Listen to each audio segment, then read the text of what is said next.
신동일 꿈발전소 3일 경제독립TV 본방송을 시작하겠습니다. 안녕하십니까. 경제독립운동가 신동일 소장입니다. 여러분 지난 한 주 어떻게 보내셨습니까? 굉장히 어려운 시간을 보내셨으리라고 예상됩니다. 저도 현직에서 PB다 보니까 슈퍼리치 고객님들 자산이 많이 떨어져서 대응을 하고 방향을 제시해 준다고 굉장히 정신없는 한 주를 보낸 것 같습니다.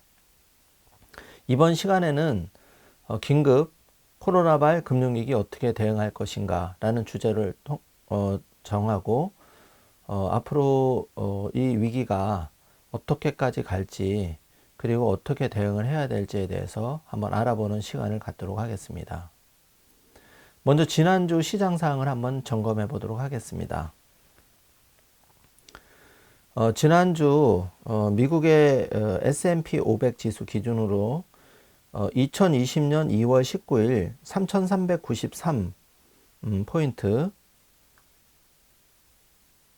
가던 것이 현재 2020년 3월 12일 기준 2480까지 떨어졌습니다. 무려 913이 떨어졌는데 퍼센트로는 26%가 급락을 했습니다. 그래프를 한번 보시겠습니다.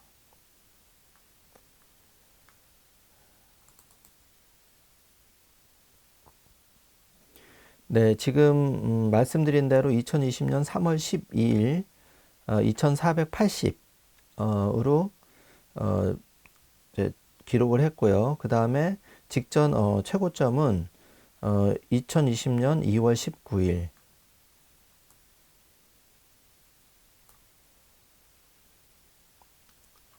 네, 2월 19일 3386을 기록했는데 이것이 무려 913 포인트가 빠져서 퍼센트로는 26% 떨어졌습니다. 그러면 국내 시장은 어떻게 됐는지 한번 같이 한번 살펴보도록 하겠습니다.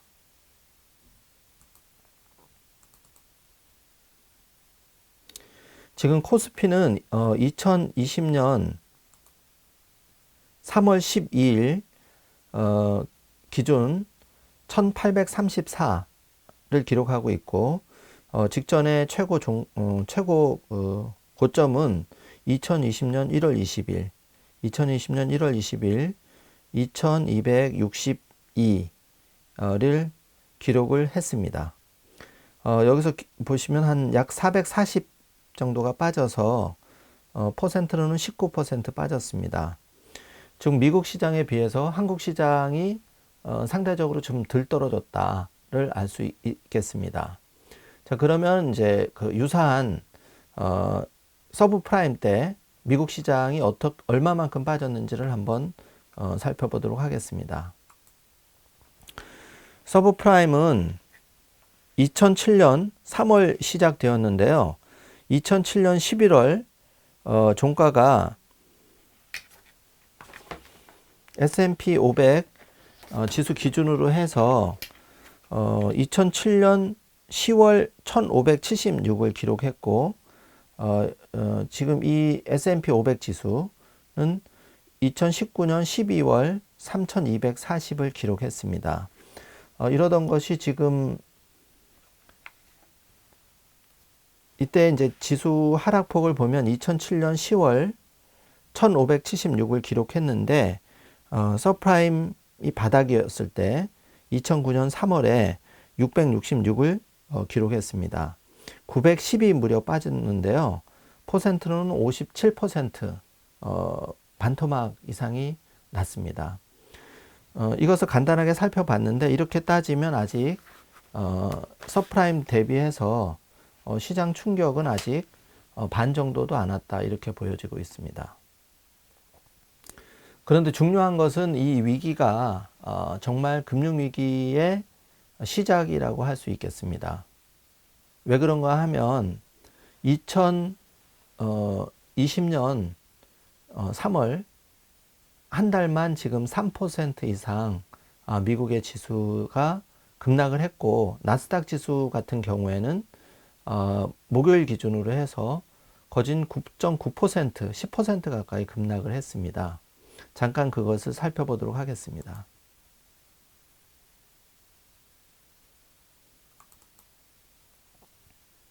지금 미국의 나스닥 지수를 보고 계신데요. 어,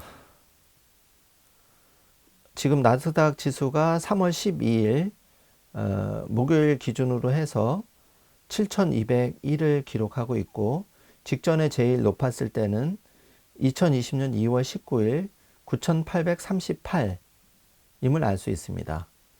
무려 한 2,000 정도가 하락을 해서 굉장히 많이 급락을 했지만, 서프라임 대비하면 아직 반 정도 빠져 있는 상황을 알 수 있겠습니다. 자, 간단하게 이제 미국 지수와 미국의 S&P 지수, 그 다음에 미국의 나스닥 지수, 한국의 코스피 지수를 간단하게 살펴보았습니다. 지금 이렇게 살펴보면 아직 직전 위기였던 서프라임 사태 대비해서 50% 이상 빠진 것이 아니고, 한국 시장의 경우 한 19% 정도 조정을 받았다. 50%를 기준으로 한다면 아직 반이 채 빠지지 않았다, 이렇게 보여지고, 제가 보기에는 이 시장이 코로나 사태가 제대로 잡히지 않을 경우에는 미국에서 지금 긴급 국가 비상 사태를 선포하고 지금 재정을 굉장히 긴급 예산을 투입해서 풀고 있지만, 이것이 역부족이지 않을까, 이렇게 보여집니다. 그래서 조심스럽지만 아마 다음 주에도 시장은 코로나의 확진자가 늘어나면서 특별한 호재가 없는 이상은 더 떨어지지 않을까 조심스럽게 예상을 해봅니다. 물론 저는 현직 PB로서 저 역시 자산 관리를 담당하고 있기 때문에 시장이 무엇보다 안정되기를 바라는 마음이지만, 시장은 굉장히 냉정하거든요. 그래서 이럴 때 이제 우리가 과연 잘 판단을 해야 됩니다. 그래서 그런 부분을 시장은 굉장히 엄중하지만 한번 여러 번 하고 편안하게 한번 좀 살펴보는 시간을 갖도록 하겠습니다. 제가 시리즈로 나눠서 부동산, 금융자산 관리, 그리고 달러 자산에 대한 투자, 앞으로 포트폴리오를 어떻게 해야 될지에 대해서는 좀 쪼개서 여러분한테 좀 팁을 드릴까 하는데요. 일단은 금융시장의 역사도 계속 반복된다고 할 수 있습니다. 영원한 것은 없고 10년 호황도 결국은 장기적으로 보면 10년 사이클로 한 번씩 대폭락의 조정을 갖고 다시 시장이 회복해서 다시 이렇게 갔다가 지금처럼 또 시장 조정에 사이클을 그릴 수밖에 없는 구조로 되어 있습니다. 그럼 과연 여기서 중요한 것은 이제 아직 시장이 좀 덜 빠졌다는 것이고요. 이것은 이제 뭘 반증하냐 하면, 우리가 아직 시장에서 투자 자산, 예를 들어서 펀드나 주식을 조금 더 정리할 시간적 여유가 다행히 있다, 이렇게 보여집니다. 그러면서 이제 반면에 이 기회를 좀 잘 살려야 되겠다, 이렇게 생각이 되는데, 현재 중요한 것은 지금 서두에 말씀드렸지만 시장에 아직 바닥이 오지 않았다, 이렇게 가정을 해본다면 앞으로 한 20에서 30% 정도 결국은 시장은 예전 서프라임 사태를 보면 결국은 50% 이상 바닥을 찍어야지만 다시 이제 조정기를 끝내고 서서히 회복을 한다고 봤을 때 우리의 자산을 좀 더 보수적이고 보수적으로 지금은 관리할 필요가 있겠습니다. 따라서 펀드나 주식, 특히 국내 펀드나 주식은 가급적이면 비중을 많이 축소하시는 게 바람직해 보입니다. 왜 그러냐 하면 아까 코스피의 지금 하락률은 한 19% 정도 되었기 때문에 이것이 극단적으로 미국이 서프라임 정도 급의 시장 조정이 온다면 지금 우리 2020년 1월 20일 기준으로 해서 한 2270 정도 되던 지수가 극단적으로는 다시 1100선까지 떨어질 수 있다고 가정을 한다면 지금 펀드나 주식이 마이너스 한 20% 내외를 기록했다고 해도 어떤 자신의 자산을 좀 점검을 해보고 일부 조정을 할 필요는 있어 보입니다. 자, 두 번째, 그러면 이제 이런 상황에서 우리가 좀 시장을 어떻게 좀 바라보고 대응을 해야 되나 한 가지씩 한번 짚어보도록 하겠습니다. 먼저 이번 시간에는 우리의 자산 중에 가장 큰 자산을 형성하는 부동산 자산을 좀 어떻게 할 것인가에 대해서 한번 생각을 해보도록 하겠습니다.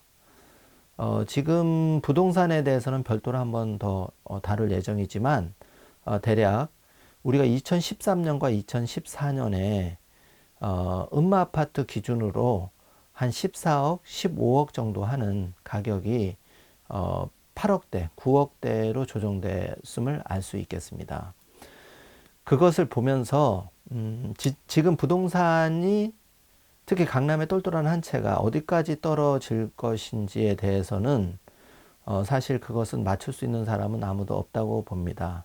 다만 중요한 것은 주가 지수, 그러니까 미국의 S&P 500, 나스닥 지수가 50% 이상 급락을 하면 한국 등 이머징 시장의 주식 역시 50% 이상 급락할 확률이 매우 높고, 그렇게 되면 부동산 자산의 가격이 반토막까지는 아니더라도 굉장히 떨어질 그런 것은 좀 예상을 해볼 수 있을 것 같습니다.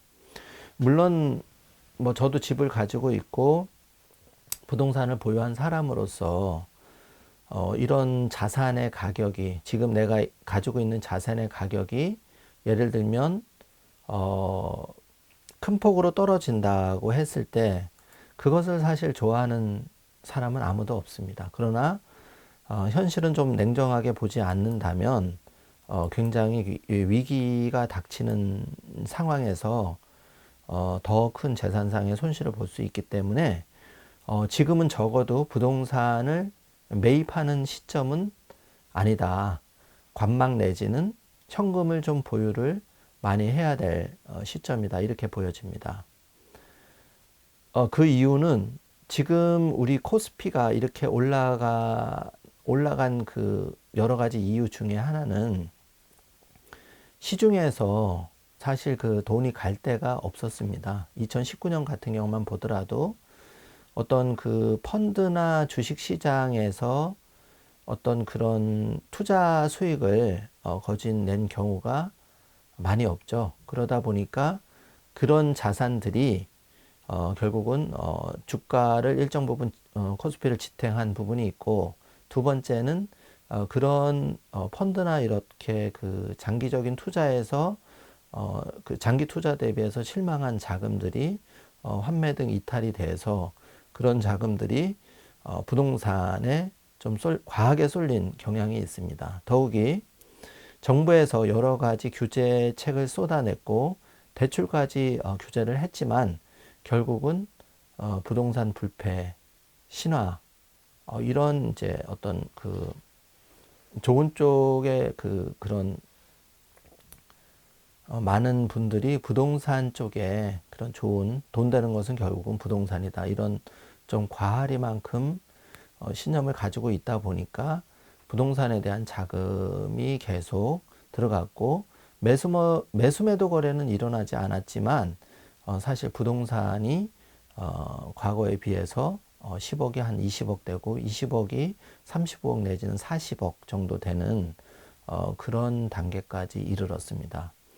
여기서 이제 중요한 것은 이 가격을 결국은 지지하려면 탄탄한 수요가 뒷받침이 돼야 되는데 시장에 충격이 왔을 때는 이 수요를 뒷받침해 줄 수 있는 것들이 많이 부족해집니다. 예를 들어서 이런 그 강남의 똘똘한 아파트 한 채를 뒷받침해 주는 수요에는 예를 들어서 그런 사업하시는 분들도 계시고 30억에서 한 100억 정도의 자산가 분들도 계십니다.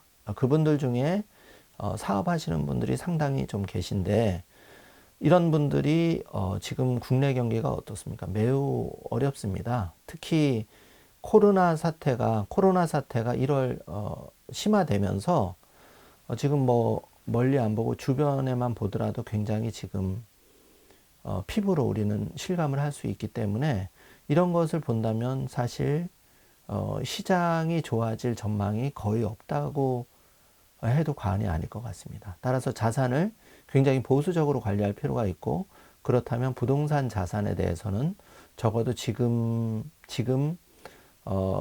그 전 저점 대비해서 다 한 2배 내지는 2.5배 정도 상승한 이 아파트에 대해서 더 이상 부동산에 대해서 투자한다는 것은 굉장히 신중을 해야 될 것 같고요.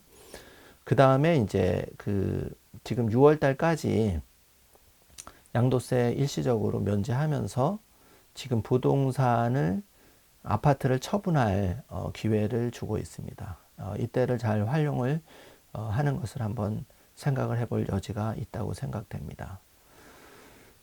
사실 서두에도 말씀드렸지만 아직 50% 정도 시장이 급락한 것이 아니기 때문에 우리나라 시장이 앞으로 20-30% 조정을 받아서 코스피가 정말 최악의 경우에 반토막이 난다면, 다시 말씀드리면 한 2270포인트를 기록하던 것이 1000포인트 내지는 1100포인트가 된다면, 그때는 부동산 자산뿐만 아니라 여타의 펀드나 주식에 들어가 있던 자산이 모두 30%에서 많게는 50% 이상 급락할 수가 있습니다. 이때를 우리가 미리 대비를 좀 해야 될 것 같습니다. 굉장히 불편한 순간을 맞고 있는데, 뭐 여러모로 지표를 살펴봐도 그렇고, 지금 우리 주변에서 장사 잘 된다, 사업 잘 된다 하는 분들을 찾아볼 수가 없죠. 그리고 부동산은 굉장히 비정상적으로 많이 올라가 있는 상황이기 때문에 자칫 잘못하면 굉장히 그 개인이 그동안 한 20-30년 쌓아온 그런 자산, 부동산 포함해서, 부동산 비중이 사실 가장 크고요. 이것에서 굉장히 큰 충격, 경우에 따라서는 코스피가 반토막 나듯이 나의 자산도 자칫 잘못하면 굉장히 좀 큰 손실을 볼 수 있는 상황까지 갈 수도 있습니다. 물론 저도 그렇게 되지 않기를 간절히 바라는 사람 중에 한 명이지만, 지금 시장 상황, 우리가 지금 지난주에 나스닥과 S&P 500 지수가 3% 이상 시장이 급락한 것이 지난주에 다 벌어진 일이었습니다.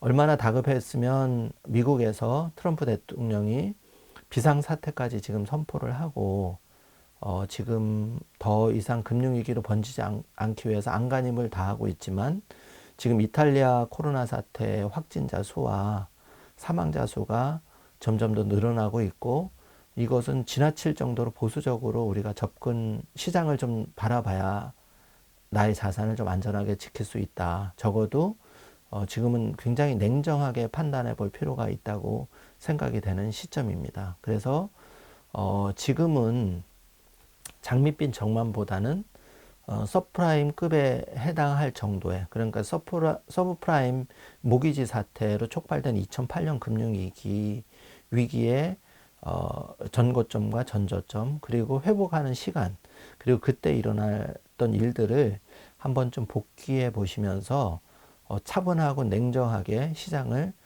대비해야 될 것 같습니다. 제가 부동산에 대해서 첫 번째로 말씀을 드릴 건데, 그것은 바로 연이어서 다음 영상에서 개인이 부동산 관리를 지금 좀 어떻게 해야 되는지에 대해서 좀 더 심도 있게 한번 알아보는 시간을 갖도록 하겠습니다. 감사합니다.